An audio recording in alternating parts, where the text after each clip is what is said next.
সুফি মতবাদ বা তাসাউফ অনুসারে শয়তান বা ইবলিসের ধারণা সাধারণ ধর্মীয় ধারণার চেয়ে কিছুটা ভিন্ন এবং গভীর।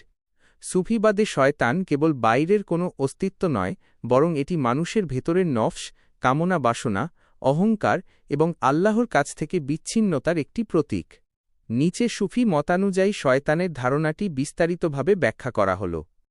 নফস বা অভ্যন্তরীণ শত্রু। সুফি সাধকদের মতে সবচেয়ে বড় শয়তান হল মানুষের নিজের নফস বা প্রবৃত্তি। নফস মানুষকে খারাপ কাজের দিকে প্ররোচিত করে, আল্লাহর স্মরণ থেকে দূরে সরিয়ে দেয় এবং পার্থিব মোহের দিকে আকৃষ্ট করে। সুফি সাধনায় নফসকে নিয়ন্ত্রণ করাই হল প্রধান কাজ। যখন কোনো ব্যক্তি তার নফসকে নিয়ন্ত্রণ করতে ব্যর্থ হয়, তখন সে শয়তানের কবলে পড়ে। 2. আল্লাহর থেকে বিচ্ছেদ ও অহংকার। কুরআনের কাহিনী অনুযায়ী ইবলিস, শয়তান, আদমকে সেজদা করতে অস্বীকার করেছিল, কারণ সে মনে করত সে আদমের চেয়ে শ্রেষ্ঠ, যেহেতু সে আগুন দিয়ে তৈরি এবং আদম মাটি দিয়ে। সুফিবাদে এই অহংকার এবং আমি বা নিজেকে বড় মনে করাকেই শয়তানি বৈশিষ্ট্য হিসেবে দেখা হয়। যে মুহূর্তেই একজন মানুষ আল্লাহর সামনে নিজেকে তুচ্ছ মনে না করে অহংকার করে, সেই মুহূর্তেই তার মধ্যে শয়তানের প্রভাব পড়ে। আল্লাহর থেকে এই বিচ্ছিন্নতা বা দূরত্বই হল শয়তান। 3. প্রেম ও পরীক্ষার প্রতীক। কোনো সুফি মতে, কিছু সুফি দর্শনে ইবলিসের একটি ভিন্ন ব্যাখ্যাও পাওয়া যায়, যদিও এটি বিতর্কিত। বিখ্যাত সুফি সাধক মনসুর আল-হাল্লাজ এবং আরও কয়েকজন মনে করতেন ইবলিস ছিল সবচেয়ে বড় একত্ববাদী বা প্রেমিক।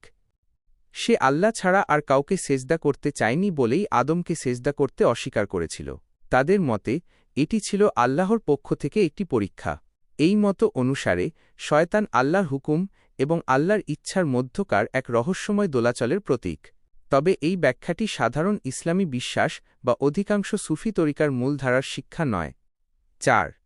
বিভ্রান্তির শক্তি। সুফিরা বিশ্বাস করেন যে শয়তান সরাসরি কোনো ক্ষমতা রাখে না, তবে সে মানুষের মনে ওয়াসওয়াসা বা কুমন্ত্রণা দিতে পারে।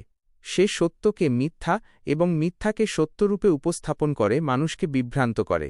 মানুষের কল্পনার ওপর প্রভাব বিস্তার করে তাকে ভুল পথে চালিত করাই শয়তানের কাজ। সারসংক্ষেপ, সুফি মতে শয়তান বলতে মূলত মানুষের ভেতরের নেতিবাচক প্রবণতা, অহংকার, নফসের দাসত্ব এবং আল্লাহর সাথে আধ্যাত্মিক সংযোগের অভাবকে বোঝায়।